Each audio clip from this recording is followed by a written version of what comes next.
Welcome back to Indiana Diecast Racing, where all the cars are corn-fed. Or maybe just the drivers are fed with... Actually, it's just the jokes that'll be corny. We're here today to kick off the IDR Open with our qualifying round. Before we look at the cars, let's review the tournament format. The competitors are all from my own collection. Most of them were bought this year, but a few gems are throwbacks to the 80s and 90s. Each car got to run a single lap on both the right and left lanes, keeping its best recorded time. While the right lane seems to produce the best single car times, that'll be out the window when we put 4 cars on the track all at once. The cars that qualified have been put into groups of 4 based on their times. Each group will run 4 laps, attempting to earn the most points. 4 points for first, 3 for second, 2 for third, and 1 for fourth. A car doesn't need to complete a lap to score points, but it has to remain on the track and on its wheels. If it wrecks or leaves the track, it won't earn points for that lap, but it's not automatically eliminated. At the end of the 4 laps, the top 2 cars advance to the next round. Since the field is over 80 cars, we skip recording the 160 plus qualification runs and will instead share the competition groups as well as the cars that failed to make the cut. Definitely some surprising numbers. In Group 1, we have the El Camino qualifying first with a track record 6.69 seconds. This is a really big deal considering this time came from the typically slower left lane and after the El Camino wrecked and failed to finish his right lane lap. The Aston Martin V8 Vantage qualified at 7.09 seconds, nearly fast enough to be the top speed of another group. The BMW 2002 was less than half a second slower than the Aston Martin, but that half second put him all the way back at 33rd. Finally, the Fire Chaser was not particularly fast, but happens to be one of my oldest Hot Wheels. This should be an interesting group, as the Fire Chaser is by far the heaviest, weighing in at 49.1 grams. Group 2 features an impressive looking group of cars. The Mustang actually held the track record for a short time, completely surprising us. It was beat out by the El Camino by only 0.03 of a second.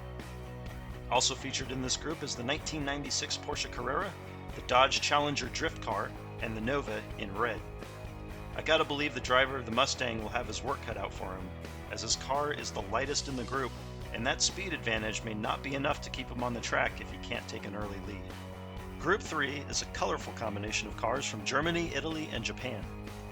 The red Ferrari F40 is the second heaviest car in the competition, weighing in at a massive 52.5 grams. And it just happens to be one of my personal favorites. The Porsche 918 Spyder was just a hair slower than its Group 2 brother. And every custom diecast fanatic's favorite, the 2006 Lancer Evolution, was not a particularly strong qualifier, but it should still be fun to watch. Finally, the 1989 Volkswagen Golf Mark II completes the group. And I don't actually know how it's different from a Mark I or if there even is a Mark I. The Chevy Stocker is definitely one of the favorites to win this tournament, weighing in at 50.8 grams and completing a lap at a fourth best 6.81 seconds. In nearly every competition we've previously run, it's been very tough to beat, bashing other cars off the track left and right. The 2016 Bugatti Chiron ran faster than I expected. Only weighing 29.3 grams, the Chiron is one of the lightest cars in the field and has typically not fared well on the track. The McLaren F1 GTR will probably need a big upset to win this group unless he was really sandbagging on his qualifying runs. And the last car in this group is a bit of a dark horse. The green 68 Dodge Dart only qualified 52nd with a time of 8.05 seconds, but with its narrow body it can really fly if it hits its marks just right. The green 68 Nova somehow turned in a time more than a second faster than its red cousin, and the 63 Chevy also appears to be as fast as its paint job. The fact that the white Ferrari F40 didn't qualify better is almost shocking. In a previous Facebook Live tournament held on an earlier version of this track, the Ferrari finished second out of 64 cars, which included the Chevy Stocker. Aside from its 2 qualifying runs, the Audi Coupe has no on-track experience, but initial impressions are very average at best. The custom Mustang GT was impressive in qualification, considering its extremely low ground clearance. The muscle speeder underperformed, but it's not surprising once you take into account its lower than average weight. The custom 2001 Acura Integra is also a lighter than average car at 31.1 grams and is typically referred to as Mr. Bones. The Porsche in Group 6 is one of 4 in the tournament and only the 3rd fastest. Group 7 is a very odd group of cars. Starting with Dieselboy, a very recent acquisition coming from a mystery car pack. At 28.7 grams, Dieselboy is the lightest car in the tournament, but surprisingly appears to be one of the fastest. We were also surprised by the Bel Air's fast results, but only because it wrecked on its first lap, and it seems to be more likely to DNF than actually win a race. The 1969 Camaro put in a decent qualifying time, but wrecked on its second lap. The Porsche of Group 7 is the 4th and slowest of the manufacturer, and only 1/10 of a gram heavier than Dieselboy. The Ferrari Testarossa of Group 8 is another car that's been in my collection for a long time, and has historically done well in racing events. The black 1970 Dodge Challenger is another car with an alternate color twin, and just like its twin, this version DNF'd in one of its qualification runs. The Ferrari F50 had 2 of the most consistent qualifying runs, only 1/10 of a second apart in total time. The lone Mercedes entry in the tournament has one of the flashier paint schemes, but unfortunately that doesn't translate to speed, as the GT3 was only able to earn 56th place. Despite weighing less than 30 grams, the yellow Lambo of Group 9 posted the 9th fastest time. We'll have to see how it does in the group stages, as its second qualifying lap was almost 3 seconds slower than its first. The Type R Civic DNF'd in its first run, so we'll have to see if this sleek little black car is really as fast as we've heard.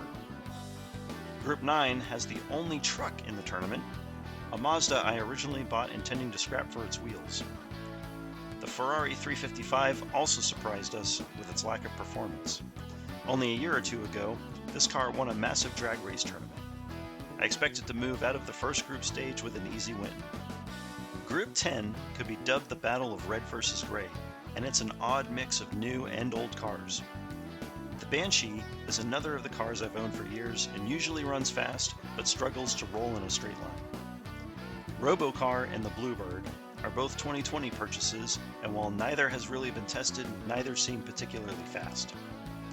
Backdraft was a lucky Facebook marketplace grab, coming with a collection of surf-themed cars from a few years ago. A 13-gram weight difference between Banshee and Robocar make this an interesting matchup. Group 11 features one of the longest cars in the Cadillac El Mirage. Rather underweight for a car of its size, the El Mirage is actually quite fast as long as it can keep straight on the track. The Ford GT40 is likely a fan favorite and sports that great Gulf paint scheme, but its wide, flat body can hold it back when 4 cars are bumping down the track. The black Mustang is another of my personal favorites, and already sports a bunch of scratches and battle scars from this year's earlier competitions. The Aston Martin is probably the fastest looking car in this group, but its low weight and low chassis clearance don't make it much of a competitor. Group 12 is full of mean, fast looking cars. The Fastback is bound to be another fan favorite, and with its sub 7 second lap time, it deserves it. The red version of the 1970 Challenger is just as fast as the black version, but can it get to the finish line without crashing? The Dodge Viper is one of my favorite recent castings, but like most of the other GT-style racers, it suffers from clearance issues that degrade its speed. Finally, the 1970 Escort looks much faster than it really is, and I'd really be surprised if it moves beyond round 1, despite its higher than average weight of 36.5 grams. The 2008 Dodge Challenger of Group 13 should run away with an easy victory. It outweighs, outsizes, and outmaneuvers each of the other cars. Additionally, the Honda has a short wheelbase that makes it questionable just to finish a lap. Night Shifter's not particularly fast, and the McLaren only weighs 29 grams. Also, the Challenger just really has a cool paint scheme. It's muscle versus rally car in Group 14. While the blue Dodge Dart is the first number 1 group seed with a lap time in excess of 7 seconds, it is consistently fast and much faster than its green twin.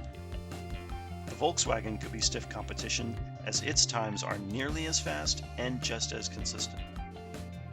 The 1969 Chevelle is undoubtedly one of the prettier cars in the tournament, but the jury is still out on whether or not it can be a consistent competitor. Its first qualifying run was over 9 seconds, slower than the number 64 seed. The Fairlady is probably one of the bigger disappointing purchases. While it looks great, a great racer it is not. Nearly missing the tournament, we'll have to see how it does in group competition. In this group, I gotta go with the numbers and pick the Dart and the Volkswagen. Group 15 is a big question mark. While the Skyline is sure to make the Nissan fans happy, I kinda think its paint is a little drab. The McLaren has seen recent action, but unless it gets a weight mod, it's probably never going to be a real threat. I've also heard that the 2015 Jaguar is a beast on orange tracks, but so far it hasn't impressed me on a road course. And finally, the heavily modded Herbie suffers from GT virus in that it rubs so much on the track that it has a hard time getting any kind of speed. The anchor group of the competition features 4 cars all from the same manufacturer. It's a battle of the Chevys. The Special Edition Gas Monkey is the top seed of the group, but it's prone to wrecking due to its narrow axles and high center of gravity. The Camaro can also be fast, but it's often slowed down by its drag bar. The Greenwood Corvette looks about as 70s as any car can, but unfortunately that's about the best thing I can say about it with regards to the tournament. The Chevelle happens to be our only tuned style car in the competition, and that's probably because I didn't realize it was tuned before I bought it. The Chevelle also has the ignominious distinction of being the last car to qualify in the field of 64, a full 2 seconds behind the number 1 El Camino. And now, the cars that failed to qualify.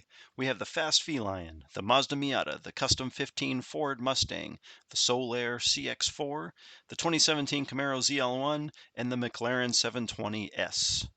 We also have the 2016 Cadillac ATS VR, the 95 Mazda RX-7, the 69 Dodge Charger 500 Circle Tracker, the 16 Ford GT Race in Black, and Racebait 308. And finally, front-running Fairmont, gotta go, the 66 Ford Fairlane GT, the 69 Dodge Coronet Super B, the 16 Ford GT Race in red, and finally, the Alpine A110. I want to thank you for watching, and I look forward to sharing the racing from Group 1 next time here on Indiana Diecast Racing.